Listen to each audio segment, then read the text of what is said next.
南伦敦的冬夜，一名15岁的少年从水晶宫的试训场走出，寒风灌进球衣，他却几乎感觉不到，只觉得胸口发紧，眼眶发烫。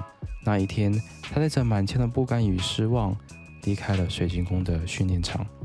在那一刻，他以为自己已经和职业足球告别了。他被青训营判定为没有潜力的孩子，意味着这条路彻底被关上。那种绝望不是输掉一场比赛，而是与职业足球彻底的告别。但命运没有就此画上句号，1年后的一个电话彻底改变了他的轨迹。他从那个被拒的少年，到如今英超赛场最炙手可热的边锋之一。安托万·塞门约靠着对足球最纯粹的热爱，拒绝了放弃的命运。今天这期视频，就让我们一起走进他的故事。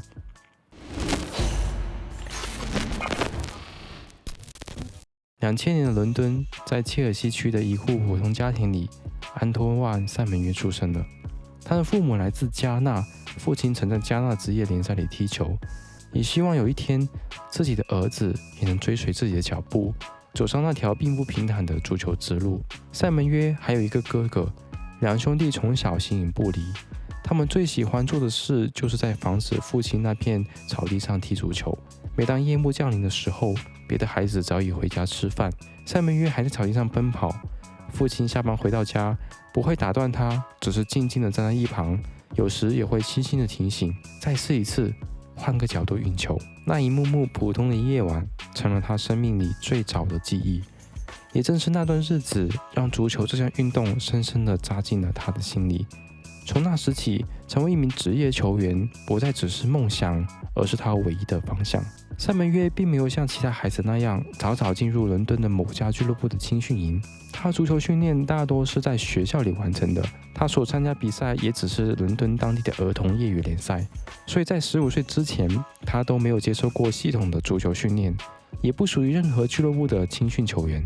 15岁那一年，为了让自己更接近职业足球的梦想，他开始去伦敦的各家球队试训，其中就包括阿森纳、热刺和米尔莫尔。他先去了阿森纳，那里的设施完善，对球员要求极高。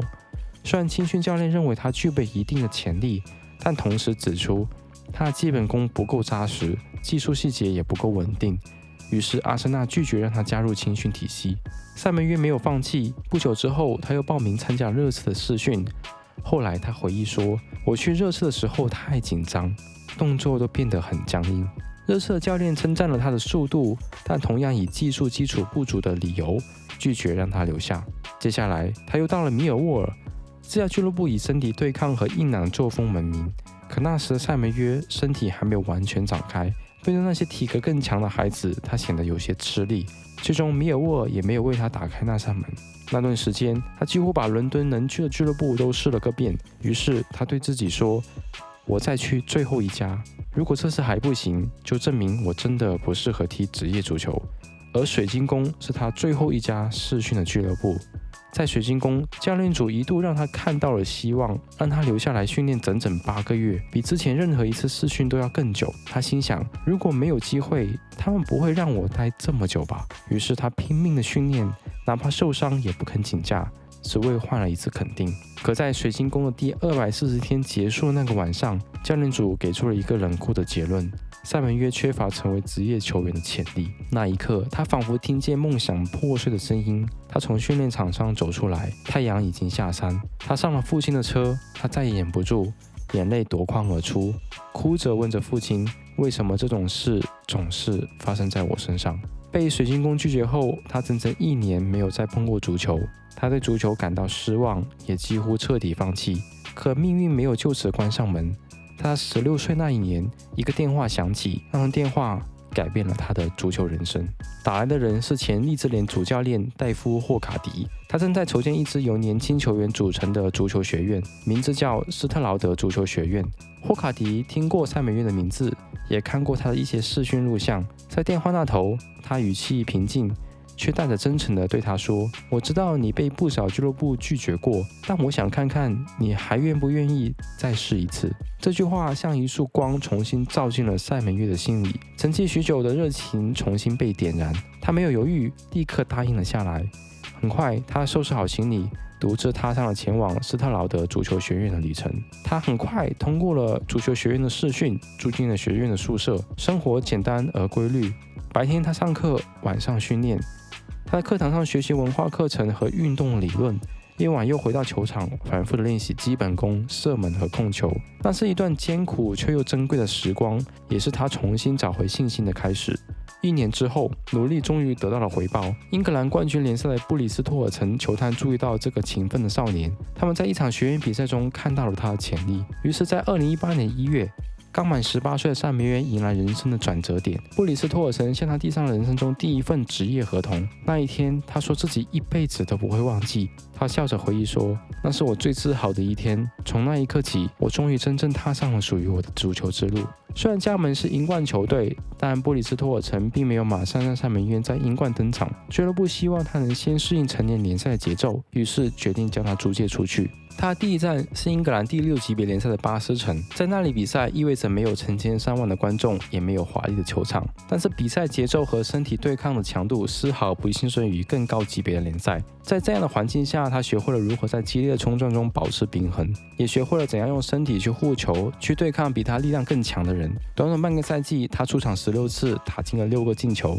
这份成绩单虽然不起眼，却足以证明他已经有能力在职业赛场上立足。回到布里斯托尔城后，他很快迎来第2次租借。这一次，他被送往英甲联赛的纽波特郡，在那里，他的命运又一次发生了改变。纽波特郡的主教练麦克弗林认为，塞梅约虽然身体强壮，但并不擅长禁区内背身拿球，可他的爆发力和速度却极强。如果放在边路，或许能让他优势发挥到最大。于是，从那一刻起，他被改造成边锋。这次改变彻底释放他的潜能，他不再只是背身等待传球的中锋，而是能从边路拿球突破，利用速度撕开防线的攻击手。在联赛杯第3轮对阵莱斯特城的比赛中，塞梅约首发出场，凭借一次关键突破制造机会，帮助球队爆冷击败莱斯特城。这段租借经历也让布里斯托尔城重新认识了他。原本他们只是把塞梅约当成一名潜力的中锋，而现在他们看到了一位能够在边路制造威胁的进攻球员。租借期结束后，布里斯托尔城决定将他留下来，并为他提供了一份为期4年的新合同。从那一刻起，塞梅约终于站稳了自己在英冠球队中的位置，也正式迎来了属于他的舞台。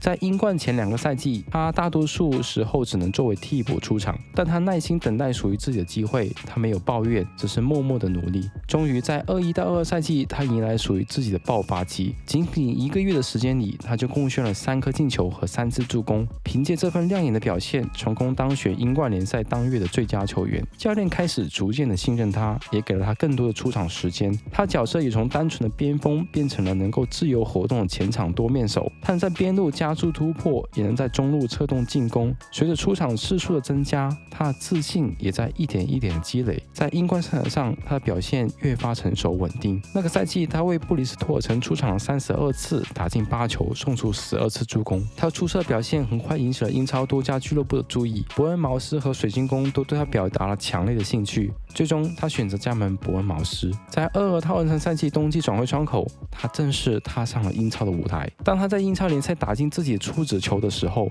他望向看台上的球迷，眼神平静却充满力量，因为他知道自己早已不再是那个被青训营淘汰的少年，而是一名能够真正在英超立足、为球队进球的职业球员。时间来到24到25赛季，塞梅约已经成为伯恩茅斯的绝对主力。整个赛季，他在英超出场37次，首发36场，打进11球。这样的数据恐怕是那些当年否定过他的青训教练无论如何也想象不到的。而在刚刚结束的25到26赛季英超第6轮的比赛里，伯恩茅斯对阵富勒姆，塞梅约上演梅开2度，全场球迷为他欢呼。如今，他被公认为英超最具威胁的边锋之一，身价也飙升至4000万欧元。他的故事里没有什么奇迹，只有他脚踏实地的坚持和努力。只有他自己才清楚，这一路的辛苦与付出究竟有多么的不容易。